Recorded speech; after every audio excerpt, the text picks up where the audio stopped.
Hi, today I'm going to show you how I mark up a sewing pattern using a needle and thread rather than chalk or a fabric pen, because you can't always see them. This is a dark denim fabric, so I'm going to mark it with a light blue thread, which I can see in the light. I mean, it's not showing up so great on the camera, but I can actually see this, so that's fine.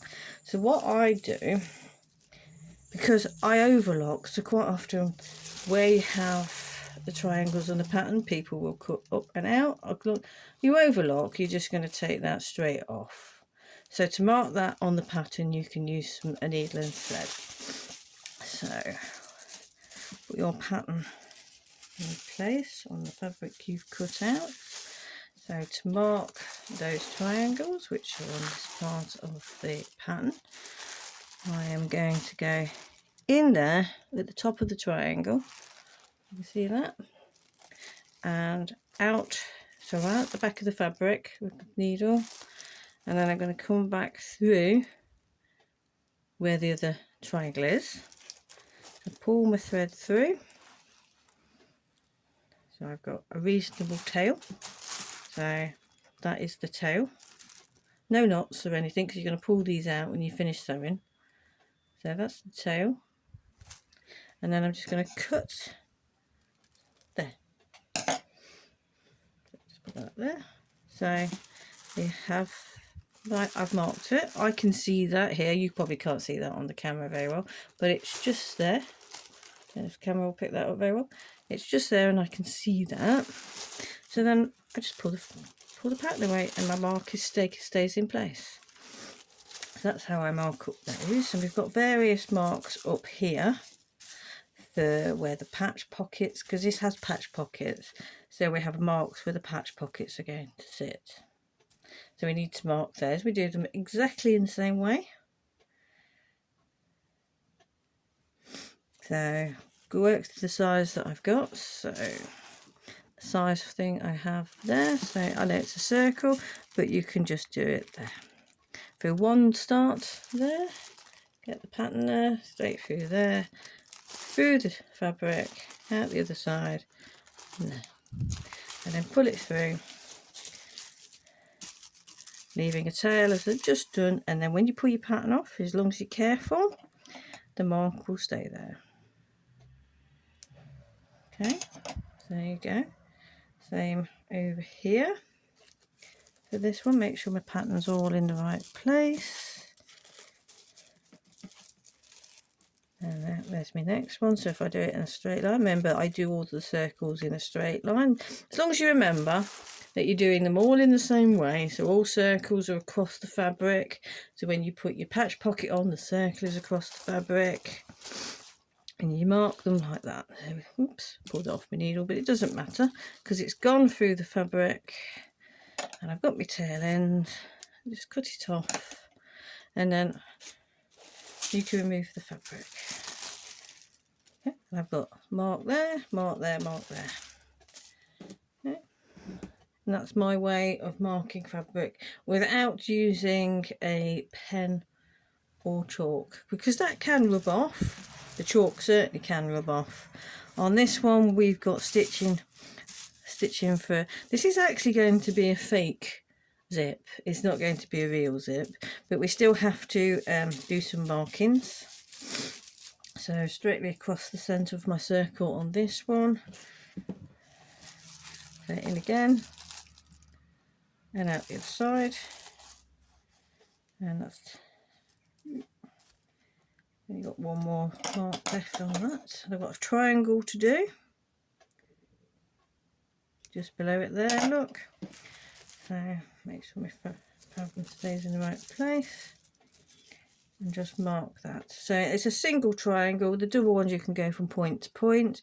With a single one, get the fabric in the right place, you can do this in any way you choose. So I've got a single triangle just there.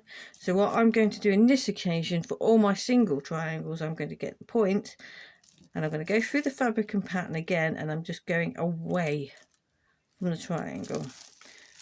You can do it, that's roughly 3/4 of a centimetre. It's not particularly big. As long as you remember how you've done your markings, you can mark them all up.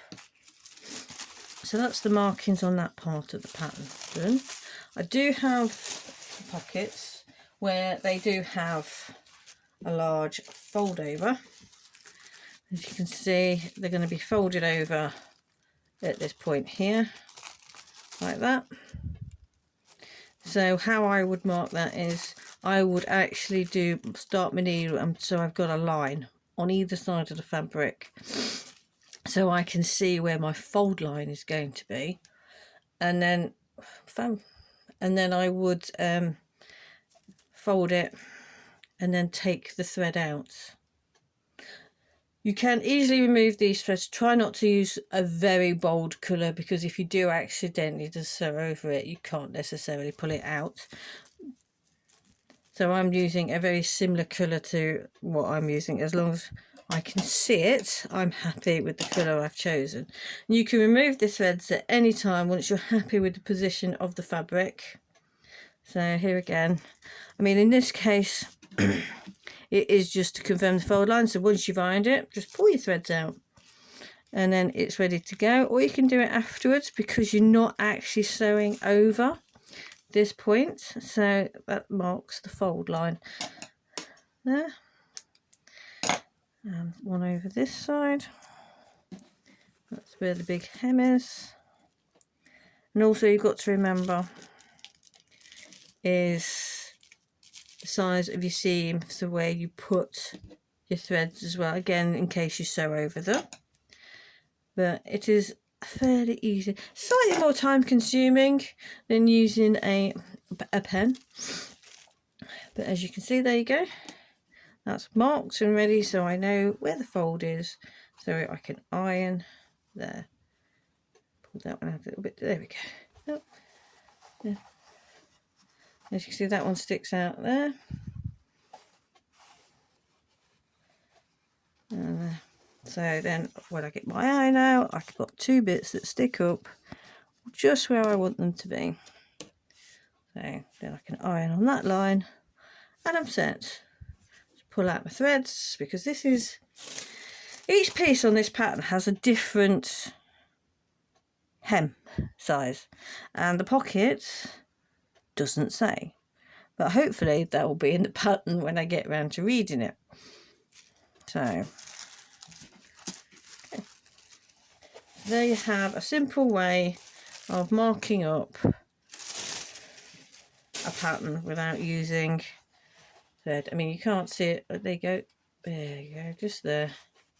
Get my camera to focus on that. That's my mark for my patch pocket to sit in on this pattern, because the hem will be there and the patch pockets do sit just below them. Okay, I hope you found that informative and useful. If you did, please like and subscribe. Thank you very much for watching.